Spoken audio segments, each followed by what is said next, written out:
nation watched as Donald Trump and his 18 co-defendants turned up one by one at the jail in Fulton County, Georgia. District Attorney Fonnie Willis said repeatedly that no one is above the law. The Fulton County Sheriff also stated that Trump and his co-defendants would be treated like anyone else, saying, quote, "We are following our normal practices, and so it doesn't matter your status." They were booked, fingerprinted, they had mugshots taken. All but one of the defendants was granted bail. Trump's bail was set at $200,000. Rudy Giuliani's $150,000. John Eastman, Kenneth Chesebro, Sidney Powell, Jenna Ellis all had to post $100,000, and they did. They're all paid out on bail and free to live their lives until their court dates, presumed innocent until and unless proven guilty by a jury of their peers. Trump and his team have been dedicated to fundraising kicks, soliciting donations from Trump's following, including by hosting this Giuliani benefit dinner at only $100,000 per plate. But for most people, for most Americans who can't fundraise millions of dollars or sell $100,000 a head dinners, the justice system works a little differently. Cash bail or money bail is a system that asks defendants to put up collateral so that they're incentivized to stay out of trouble and show up to their court date. Cash bail varies significantly by state, but generally speaking, defendants are granted bail unless they're accused of a capital crime or unless they're determined to be a flight risk. In short, the judge will decide on a bail amount, which can be anywhere from a few hundred to a few $1 million, and the defendant will have the option to pay that amount and remain a free person out of jail, again, innocent until proven guilty. If they return on their court date and avoid arrest in the interim, the money will be returned.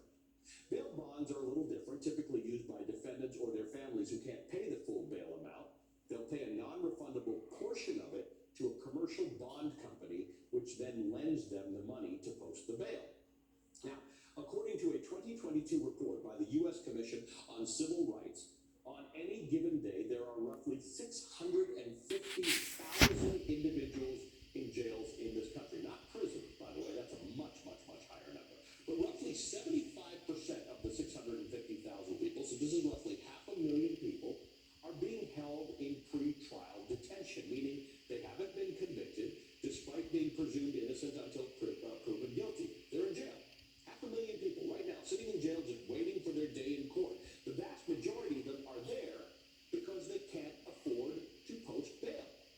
Now, according to the American Bar Association, nationally, the median bail amount is about $10,000, and the median annual income of people who are in pretrial detention is about $15,000, which translates to asking that people provide roughly 8 months of income up front to post bail. These numbers vary a lot by state. In 2019, in New Jersey, for instance, the New Jersey Administrative Office of the Courts found that the average bail amount for defendants who could not afford it was $2,500. 800 defendants in New Jersey were unable to post bail of $500 that year. So they said, yeah, the system puts poor, low wealth, and low income Americans at a huge disadvantage. In many parts of this country, two people could commit the same crime and face the same bail amount.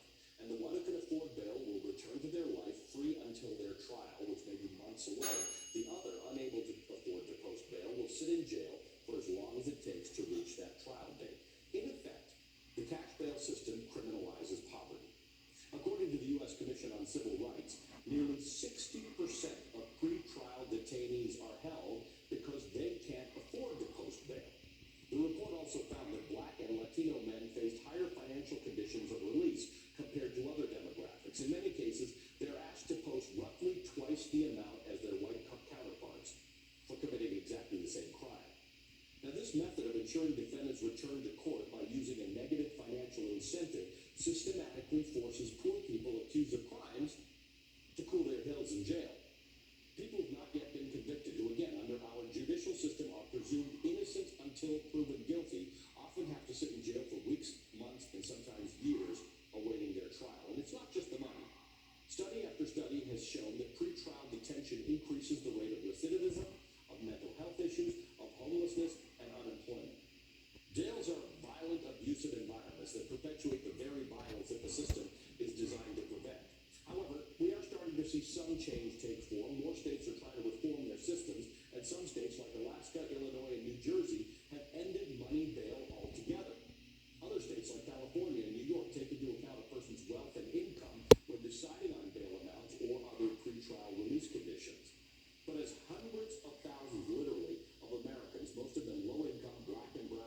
sit in jail